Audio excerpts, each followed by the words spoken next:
농업인이 있어야 농림축산식품부도 있고 농심부도 있는 거 아니겠습니까?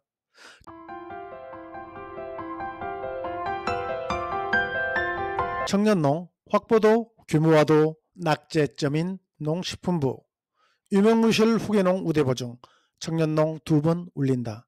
2025년 4월 24일자 농민신문에 나온 기사입니다. 우선 내용부터 살펴보시죠. 농가가 늙어가고 있다.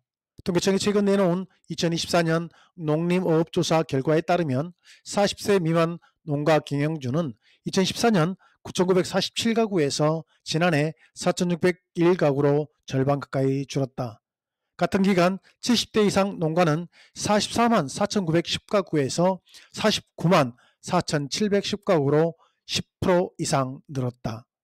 미래 인력 확보와 농지 규모화는 농업 지속 가능성을 담보할 핵심 과제지만 해결은 점차 요원해지고 있다. 두 난제를 관통하는 중심에 농지가 있다. 전문가들은 양질의 농지를 확보하고 직접 하지 않으면 농업의 미래는 없다고 입을 모은다. 농지 규모화도 후퇴하고 있다. 경지면적 0.5헥타르 미만 농가 비율은 2014년 42%에서 지난해 2024년에 52.9%로 급증했다. 이 기간 3헥타 이상 5헥타 미만 농가 비율은 4.8%에서 3.6%로 5헥타 이상 농가는 3.9%에서 3.4%로 줄었다. 통계에서 보듯이 농지 규모화는 점차 줄어들고 있는 추세입니다. 더 살펴볼까요?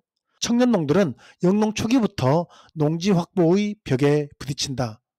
경북 문경에서 버섯을 재배하는 청년농 34살의 A씨는 농지은행을 통한 농지 매입 자체가 어렵다며 매물이 적을 뿐더러 드물게 매물이 나와도 이를 확보하려는 경쟁이 치열하다고 말했다.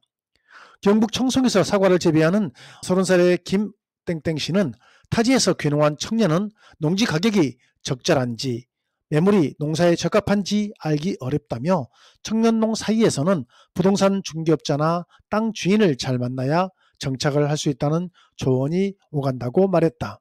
농지은행에서 양질의 농지가 거래되지 않는다는 지적도 나온다.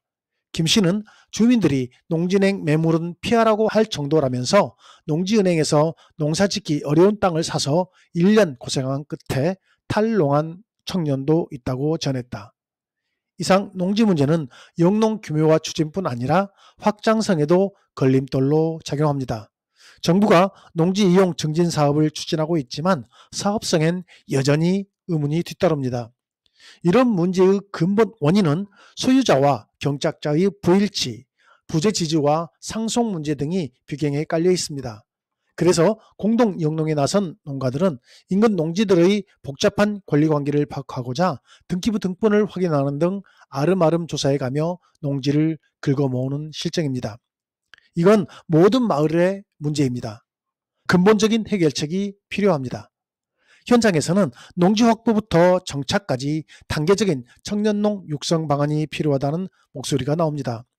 류진호 한국 4H 청년농업인 연합회장은 현재 청년농 육성 제도는 다른 생업을 그만둬야만 참여할 수 있어 진입 장벽이 높다며 초기에는 겸직과 교육을 병행할 수 있도록 하고 농업 지역에 대한 이해가 높아지면 정착을 유도하는 점진적인 지원이 필요하다고 강조했습니다.